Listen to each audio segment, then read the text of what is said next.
welcome to my channel. My name is Kwakanya Nazo if you don't know me, and of course thank you so much for stopping by and listening or watching however you decide to do YouTube nowadays. Thank you so much for doing all of that. I truly appreciate it.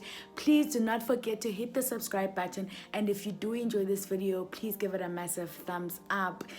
And to the notification gang, the squad, BoLovey, everybody, thank you so much for sharing, thank you for subscribing, thank you for liking, thank you for interacting in the comment section down below.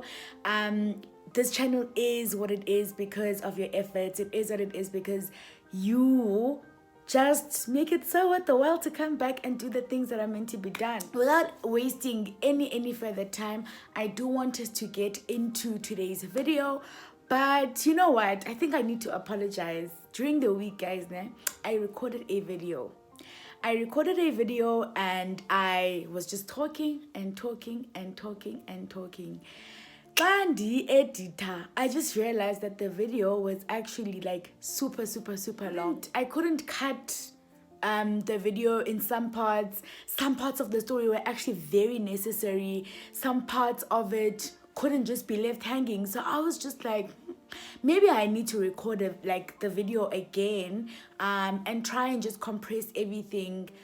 So as the title suggests, I am actually speaking about grief and just my story of how I experienced it and what I did back then and still do today that really helped me with the process. And the reason why I actually just decided to do this video is because I've actually had like a couple of conversations with my friends, with like random people, just about death, number one, and how grief really is just a monster and it just steals from you. I lost my dad just before my 22nd birthday. This was on the 19th of August in 2013. At that time, I was still studying in the Eastern Cape in Port Elizabeth. And so on this specific day, in fact, no, the day before when I last spoke to my dad, he sounded very well. He sounded fresh, like, you know, Bekaba fresh, guys. So we said our I love yous, we made our jokes like we normally do. He said goodbye and I said goodbye, and I really didn't think anything of it. Fast forward to the following day, I'm literally just minding my own business. I think a friend of mine and I had gone to watch soccer at the North Campus, and my phone was off for some odd reason, and I mean, I just couldn't be bothered, you know. Fine. Soccer. I mean, by the time I was walking her to her race, a cousin of mine meets us halfway, and he's like, "Yo, dude, everyone's looking for you. Why is your phone off?" And I was just like, "Why are you mad?" Because he was like quite annoyed. I was like, "Why are you mad? Like, what's happening?" So anyway, I rushed to my room at Rez, and Nyani had all the missed calls in the world. And my sisters called me and they told me that, listen, we have to go home. We have to go and see dad. Dad's not well. So I was like, oh, okay. I can't even tell you why or how I packed what I packed, but I just took whatever was in front of me and I packed. And now that I think about it, actually, I think the people who were in my res at that time, my room, and in the like corridor, my friends and stuff, I think they knew at that time, but obviously they couldn't say anything. Anyway, we get into the car. Mind you, my little sister and I are at the back of a bikey that doesn't have the roof canopy situation, whatever it's called. Yona kanye yayingekho, guys. So sigqume ingubo all the way from Ebai to East London. Akusabandi, guys. Yo. Anyway, so like at that time, all I could play on my phone was umbedesho. Like, in my heart, I really didn't think that, oh, okay, cool, now we're gonna get told that my dad has passed away. Nope, I never thought any of that. We get to East London. Oh, the first red flag for me was that we actually did not go home and we did not go to the hospital. So I was just like, if dad is really sick, like, why are we not going to see him in hospital, and why are we going to my aunt's house? But anyway, that's neither here nor there. Kasfika, Payana, everybody was there, and I'm just like so confused. Like, I think ungena go take 18, my mind just like switched off. So we eventually settled down. We eventually sat down, and my uncle starts talking. All I remember from that day is Dombike nimbonile utata negula for a very long time. The rest, I just saw my sister rolling on the floor, heard my mom crying. Like, it was just a moment, right? And I blacked out.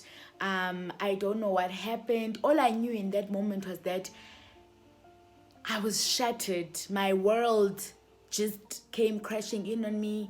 I felt so lost. I felt so broken. It was such a deep pain. The following day, we had to go and break the news to my grandmother, and break the news to so many people. And it was such a deep, dark, painful, heavy, surreal thing, right? And I remember so it was just like a deep, dark, surreal moment. And I think it was just the day we had to go to the funeral parlor where it really like hit. And I looked at him lying there like lifelessly lying there. It was like the most upset thing ever. So anyway, that's where I lost it. I broke down proper. And in that moment, I know like my uncle was just like, me again, she needs to do this because she's just been strong for such a long time. Anyway, fine. Moments after that were just so hectic because I watched them just stamp the whole deceased thing on the ID. I had to fill out forms. I had to go to his work. It was just so much. I just didn't have time to really like mourn and go through the process. I think if you've lost a parent or a sibling, you know the pressures that come with the moment, right? Or leading up to the funeral. So I'm on autopilot. Imithandazo iyangena. People are calling. People are sending messages. I remember this one time we were preparing to go to my father's home, closer to the funeral. And I remember just holding this other frame and just like silently saying, so now what must happen? What must happen? It was sad to experience and go through. It was traumatic picking coffins. It was traumatic going to that service before the body is after the body has been prepared. I think on the Thursday, if maybe the funeral is going to be on the Saturday. It was just, guys. Anyway, I think this video really was just for me to share some of the things that assisted me in terms of really getting my feet on the ground, getting my head back on my shoulders. One of the things that I used to say, and I think it's one of the things that I said at his funeral, is that my dad taught me everything. My dad taught me everything but being strong and making it through life without him. And guys, he never prepared me for the fact that, okay, one day I'm going to die. I don't think any parent does that, by the way. But in that moment,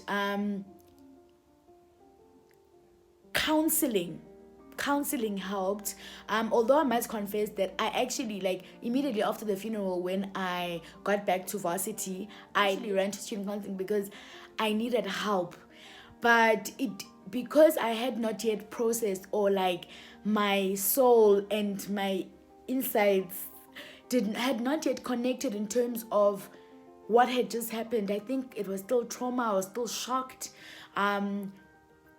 that it didn't work when I initially went, right? So it didn't work, and I was just angry for the longest of times, borderline depressed, because I couldn't. I was so crippled, and that's what grief does, right?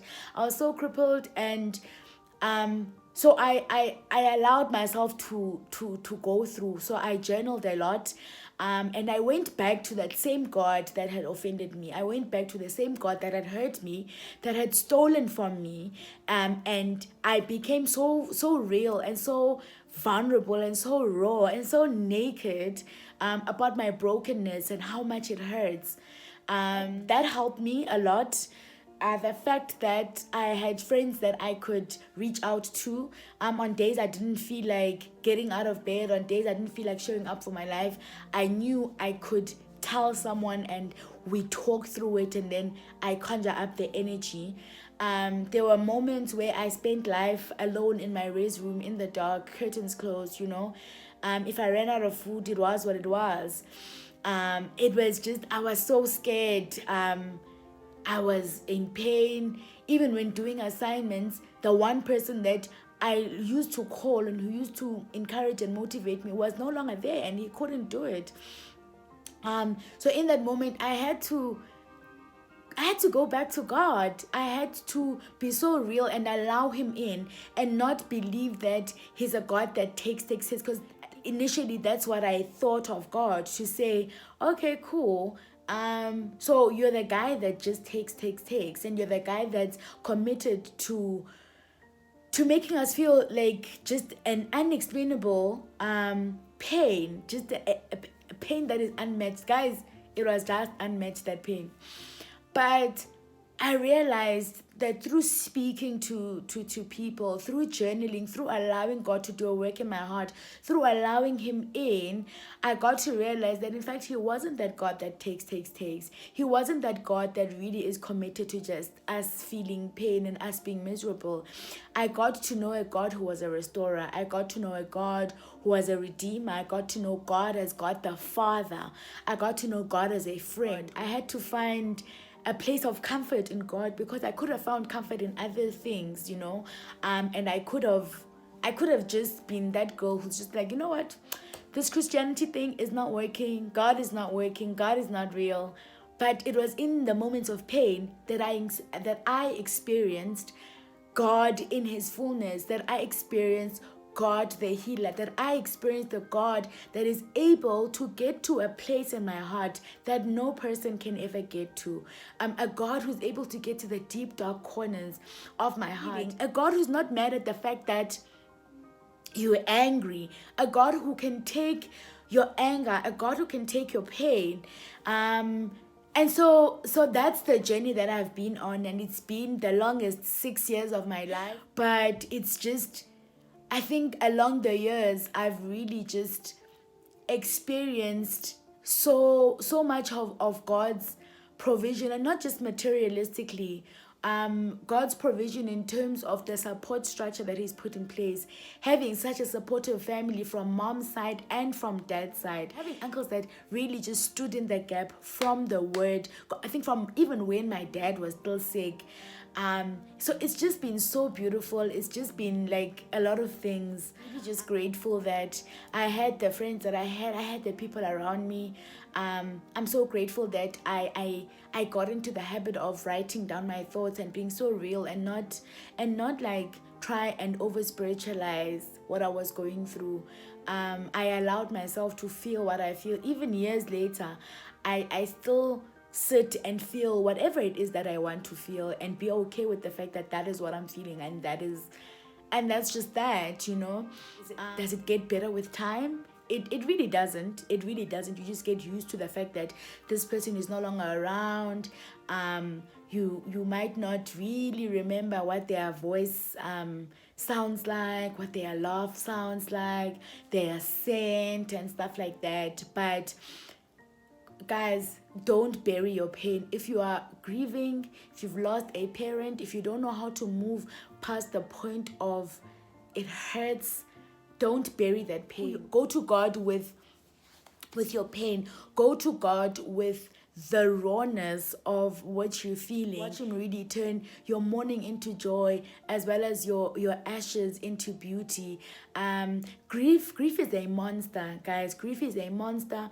And if there's one thing that you need to take from this video, is that 1, go for counseling, 2, speak, and 3, just be committed to taking your offended self back to your maker, to taking your offended self back to the one who created you, to taking your very heart back to God and presenting it to him as it is. He already knows that's how you're feeling, but God is a relational God, and that's what he wants from us. But the most important thing is for us to always run to God. He knows us, he knows our hearts, yes. But sometimes you find healing in being able to vocalize. You find healing in being able to speak. We overcome depression, we overcome suicidal thoughts, we overcome despair by being able to speak about it, acknowledge the pain, acknowledge that this is how we're feeling, and then we move on from that. So thank you so much for watching. If you did enjoy this video, please don't forget to give it a thumbs up, and please let me know in the comment section down below how you manage to navigate through grief, how you manage to navigate through the loss of a loved one. And if you need prayer, if you need support, please drop me a message, inbox me, email. If you have me on WhatsApp, do what you need to do, and let's just really journey together and trust God with our healing process, trust God with our hearts, and trust God most importantly with our pain. Enjoy the rest of your day. Love you.